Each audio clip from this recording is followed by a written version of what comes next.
तो हेलो मेरे दोस्तों, मैं आपके लिए वो चिंसो मैन से रिलेटेड एक वीडियो लेके आ सको। तो वीडियो को पसंद आई हो, पसंद आता है वीडियो को लाइक करना, वीडियो कमेंट करना, बाद में सब्सक्राइब करके वीडियो चले तभी सब्सक्राइब करना, फिर से बता वीडियो चले तभी सब्सक्राइब करना। तो स्टार्ट करते हैं वीडियो बिना किसी टाइम गवाए। चिंसो मैन चैप्टर 39। चैप्टर शुरू होता है, हम लोग को दिखाया है डेंजी को, जो कि उसी सपने में आया होता है दोबारा वापस, क्योंकि वो सो रहा होता है और वो एक दरवाजे को देखता है और उसके पास थोड़ा सा जाता है और उस दरवाजे के मतलब मेन होल से देखने लगता है उसके अंदर। तभी सीन शिफ्ट होता है और अगले सीन में हमारा डेंजी दिखाया जाता है, जो कि अपने मन में कह रहा होता है, ये हमेशा की तरह वही सपना है और मैं वहीं पे हूँ हमेशा की तरह। और ये सोचते हुए मतलब दरवाजे की तरफ देख ही रहा होता है, तभी उस दरवाजे से आवाज़ आती है और डेंजी शॉक हो जाता है और बोलता है, पूछिता पूछिता, कम से कम मुझे अपना सपना तो देखने दो यार, मुझे ऐसे तो मत करो। और तभी उस दरवाजे से फिर से आवाज़ आती है, डेंजी। तो तुम लोगों को ये बता दूं कि भाई डेंजी और पोचिता जो है ना, वो एक बॉडी शेयर करते हैं, तो इसीलिए वो दोनों एक दूसरे के ड्रीम देख सकते हैं, लेकिन पोचिता के वो ड्रीम नहीं देख पा रहा। तो यही वो कहना चाहता है। यहीं पे सीन शिफ्ट होता है, जहाँ पे उस दरवाजे से आवाज़ आती है, चाहे कुछ भी हो जाए डेंजी, ये दरवाज़ा मत खोलना, चाहे कुछ भी हो जाए। और ये सुनते ही भाई साहब डेंजी अपना उड़ जाता है, जो कि नींद में होता है। उठते ही देखने लगता है कि मैं आखिरकार हूँ कहाँ, और जल्दी से उठ के वो हाँफने लगता है और वो तेज़ी से चिल्लाता भी है, जिसकी वजह से पावर उठ जाती है और कहती है, हे बेवकूफ़, तुम्हारी चिल्लाने की वजह से मेरी नींद ख़राब हो गई, अब मैं तुम्हें कूटने वाली हूँ। और ये सुनने के बाद डेंजी बोलता है, लगता है मुझे एक बुरा सपना आया था। और यहीं पे सीन शिफ्ट होता है। अगले सीन में हम लोग देखते हैं कि डेंजी शॉक हो जाता है, क्योंकि पावर के भाई साहब सिंह आ चुके हैं, वो भी 4-4। और ये सब कुछ देखने के बाद हमारा डेंजी बोलता है, क्या बकवास है, मुझे लग रहा है कि मैं दोबारा सपना देख रहा हूँ, क्या मैं उठा भी हूँ? तभी पावर उसके ऊपर एक मुक्का मतलब मुक्का बना के सीधे उसके मुंह पे लैंड करती है और कहती है, बकवास बंद करो बेवकूफ़ डेंजी। और भाई साहब जैसे उसको मुक्का लगता है, वो सीधे आसमान में, वाह भाई वाह। और ये सब कुछ देखने के बाद पावर भी शॉक हो जाती है, क्योंकि उसको नहीं पता था उसके पास इतनी पावर कहाँ से आ गई। और डेंजी को आखिरकार पता चल जाता है कि ये एक सपना बिल्कुल नहीं है। यहाँ से सीन शिफ्ट होता है और हम लोग को दिखाया जाता है माकीमा को, जो कि पावर के सिंह चेक कर रही होती है और कहती है, इन सिंहों का खाली एक ही मतलब निकल के आता है कि पावर ने कुछ ज़्यादा ही खून पी लिया। तुमने उन ज़ॉम्बी वाली लड़ाई में कुछ ज़्यादा ही उन ज़ॉम्बी का खून पी लिया, इसलिए तुम्हारे ये सिंग बड़े हो गए हैं, इसलिए तुम्हें खून वेस्ट करना पड़ेगा। और ये सुनने के बाद पावर भी हाँ बोल देती है। और हाँ, फाइनली हमारे डेंजी को तो कुछ समझ ही नहीं आ रहा होता, जिसके बाद हमारी माँ की माँ आगे भी बोलती है, अगर पावर ने अपना खून वेस्ट नहीं किया तो ये आज के मुकाबले कुछ ज़्यादा ही डरावनी हो जाएगी, वो एक डेविल बन सकती है। यहीं पे सीन शिफ्ट होता है। अगले सीन में हम लोग देखते हैं कि माँ की माँ डेंजी से कह रही होती है, इसीलिए मुझे पावर को कुछ दिन के लिए बोरो करना पड़ेगा, क्या मैं पावर को ले सकती हूँ? और ये सुनने के बाद डेंजी बोलता है, अरे वो तो तुम्हारी है, चाहे तुम उसको साल भर भी रख सकती हो। और ये सुनने के बाद पावर शॉक हो जाती है, क्योंकि वो नहीं जानती थी उसके कहाँ कहाँ से खून निकाला जाएगा। गलत मत समझना, ठीक है, वो खून निकालने की बात हो रही है, वो नहीं। चलो सीन शिफ्ट करते हैं। हम लोग को दिखाया जाता है माँ की माँ को, जो कि कह रही होती है डेंजी से, इस टाइम तुम्हें एक पार्टनर के चाहिए होगा, जो कि तुम्हारे साथ काम कर सके।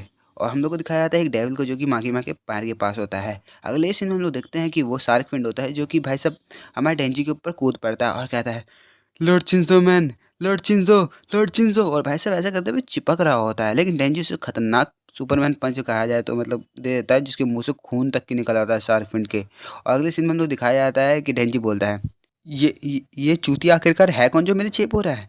तभी माँ की मैं से बता दी, ये शार्क फिंड है, जो कि आमतौर पे बड़ा एग्रेसिव रहता है। ये किसी की भी बात नहीं मानता है, लेकिन इसने बोला कि ये तुम्हारी हर बात मानेगा। इसकी कोई वजह भी नहीं बताई। ये सुनने के बाद डेंजी बोलता है, क्या हर बात मानेगा? और उसे माँ की मैं बोलती है, पर इसकी इसने कोई वजह नहीं बताई, तो हम लोग को भी उसके बारे में कुछ पता नहीं। तभी हम लोग को दिखाया था शार्क फिंड को, जो कि भाई साहब डेंजी के चेप हो रहा होता है और उसे चिपक के बोलता है, लॉर्ड चिंजो, लॉर्ड चिंजो, मैं आपका गुलाम हूँ, मैं आपका गुलाम हूँ, जल्दी से मुझे ऑर्डर दीजिए, जल्दी से मुझे ऑर्डर दीजिए। और वैसे ये कहते हुए उसके चेप हो रहा होता है डेंजी का। और डेंजी बोलता है, मुझे इस तरह का मत समझो, मुझे छूने की कोशिश मत करो, मैं उस तरह का इंसान बिल्कुल नहीं हूँ।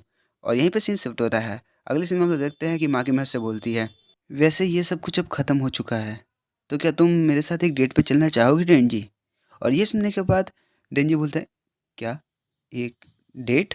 और एक सीन शिफ्ट होता है और अगले सीन में देखते हैं कि डेंजी भी उस डेट पे चलने के लिए राजी हो गया। क्यों नहीं जाए भाई, आखिरकार तलब ही कुछ ऐसी है। जहाँ पे हम लोग को दिखाया जाता है अगले सीन में कि डेंजी भाई साहब फुल खुश होकर मतलब तैयार श्यार होकर आ चुका होता है। तभी उसे माँ की आवाज़ आती है, बोलती है, तुम इतनी जल्दी आ गए डेंजी, अभी भी 1 घंटा बाकी है यार। और हम लोग को दिखाया जाता है अगले सीन में कि भाई साहब माँ की माँ पूरी माल बन के आई होती है। और ये सब कुछ देखने के बाद भाई डेंजी के पसीने छूट गए होते हैं। तभी हम लोग को दिखाया जाता है हमारी माखीमा को, जो कि डेंजी से पूछती है, वैसे तुम यहाँ पे कब से हो? और डेंजी से जवाब देता है कि मैं रात भर सो नहीं पाया, तो मैं सुबह 5 बजे यहाँ पे उठ के आ गया, क्योंकि मुझे लग रहा था कि मैं लेट हो जाऊंगा। नहीं झूठ बोल रहा है। तभी सीन शिफ्ट होता है और अगले सीन में दिखाया जाता है डेंची को, जो कि कह रहा होता है, वैसे प्लान क्या है, क्योंकि मैं आज पहली बार मैं किसी लड़की के साथ बाहर आया हूँ, तो मुझे कुछ प्लान नहीं पता। तभी माँ की माँ से बोलती है, आधी रात होने तक की हम लोग मूवी देखेंगे और वहीं पे हम लोग मज़े करेंगे। ये सुनने के बाद डेंजी भी शौक हो जाता है। सीन शिफ्ट होता है, हम लोग को दिखाया जाता है भाई साहब थिएटर का सीन, जहाँ पे वो दोनों बैठे हुए होते हैं और दोनों को भाई मूवी पसंद नहीं आ रही होती है, और डेंजी अपने मन में कह रहा होता है, ये बहुत ही अजीब है, मुझे कुछ समझ नहीं आ रहा। और वो अपने बगल-बगल देखता है, जो कि लोग हँस रहे होते हैं, और वो अपने मन में कहता है, सब लोग हँस रहे हैं, क्या सच में ये मूवी इतनी मज़ेदार है? और वो माँ की तरफ देखता है और कहता है, पर माँ तो हँस नहीं रही। और यहीं पे सीन शिफ्ट होता है और अगले सीन में देखते हैं कि वो लोग कॉफ़ी शॉप में बैठे होते हैं और डेंजी कहता है, मूवी मस्त थी पर, और माँ से आगे बोलती है, हाँ मूवी सही थी पर मज़ा नहीं आया। अगले के लिए तैयार हो डेंजी? और हम लोग देखते हैं कि थिएटर में वो दोनों बैठ जाते हैं और डेंजी बोलता है फिर से, ये सब रो रहे हैं? और वो माँ की तरफ देखता है, जो कि बिल्कुल नहीं रो रही होती है, और वो बोलता है वो कितनी क्यूट है। तभी सीन शिफ्ट होता है, हम लोग को दिखाया जाता है कॉफ़ी शॉप का सीन, जहाँ पे डेंजी फिर से बोलता है, मूवी मस्त थी लेकिन, तभी माँ की से कहती है, मज़ा नहीं आया। ज़्यादा तो बिल्कुल मज़ा नहीं आया, क्योंकि ये नॉर्मल ही था, ये सब लोग को रुलाने की कोशिश कर रहे थे, उनके डायलॉग कुछ ज़्यादा ही पुराने थे और कहा जाए तो ये नॉर्मल ही थी, लेकिन कुछ ख़ास नहीं थी। तभी सीन शिफ्ट होता है और अगली सीन में देखते हैं कि माँ की माँ कॉफ़ी पी रही होती है और कहती है, ये लास्ट वाली होगी।